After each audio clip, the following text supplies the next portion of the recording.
I am Olusola Kikelomo Akinlawon. I am a native of Ijebu-Ode in Ogun State. I am about 50 years old now, a little bit over 50 years. And I can just say I am a very simple, resourceful, and hardworking person. When I was in secondary school, I was a science student.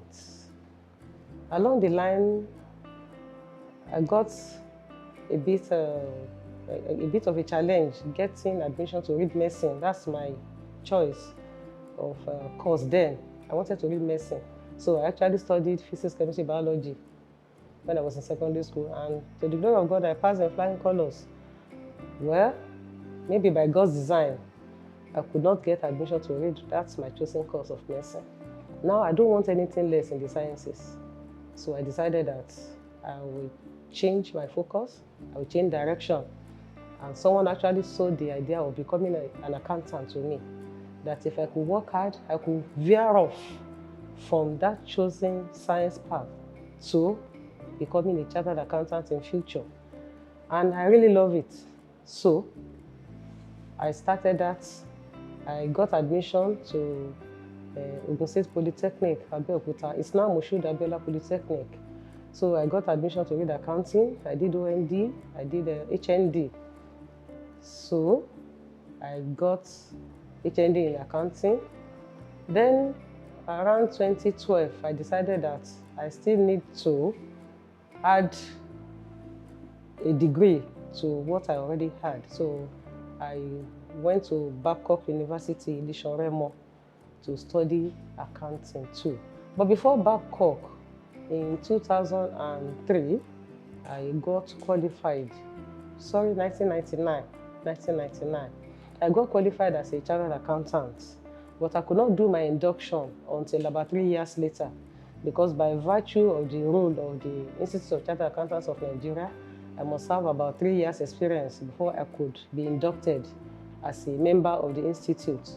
So I got inducted in 2002, and about 10 years later, I also was elevated as a fellow of the Institute of Chartered Accountants of Nigeria.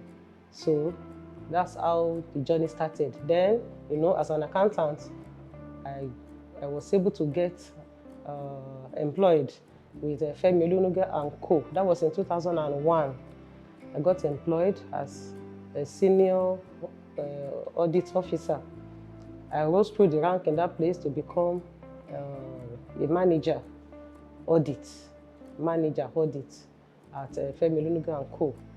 Then in 2005, in 2006, I was employed by Redeemers University as Internal Auditor 1. Then I also rose to become a Chief Internal Auditor. And then 2013 to now, I've been the head of Internal Audit of Redeemers University. I am also happy to inform you that I am an alumnus of Redeemers University. I finished with an MSc Accounting in 2021. When I joined the accounting profession, you could always describe it as a man's world then. But thank God for, innovation and the drive for the Institute of Chartered Accountants of Nigeria to ensure that the profession is not for the men folks alone. Women are also encouraged. So I see myself first and foremost as an accountant, not as a female. So I don't get intimidated by men, So that's how I've been, trying to forge ahead in that profession. Then with diligence, hard work, and the idea that it is about results. I love results. I don't care how you go about it. Give me the results. Sure, I do, but I don't let it get to me. As much as possible, I explain issues to them to the men that may want to feel that, look, I have your type at home. I have a wife at home that I control. But we let them know that, no, it's not about that. It's about what you have to offer, either as a lady or as a man. Then, because of the fact that I will put in my best to do my best, I don't need to be calling favors from anyone. So my word will speak for me, merit will speak for me. So I don't, the challenge from the male folk is actually something that it was easy for me to get over, because what I do will speak for me. One of the women that inspired me, she's late now, a former president of the Institute of Chartered Accountants of Nigeria, Mrs. Bola Kufori-Jolubi. She's late now. Whenever I see her, the passion, usually arises in me that, oh, I want to be like this woman. She's, I don't want to use the word glamorous, but she's confident. She exudes brilliance. And whenever I see her, I feel inspired that I could also be like this woman one day. So she inspires me a lot. Currently in the profession, when I see any woman leader in that profession, I always aspire to be like them.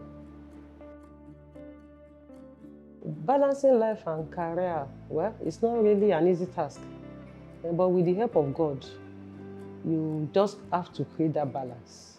You have to be intentional about it.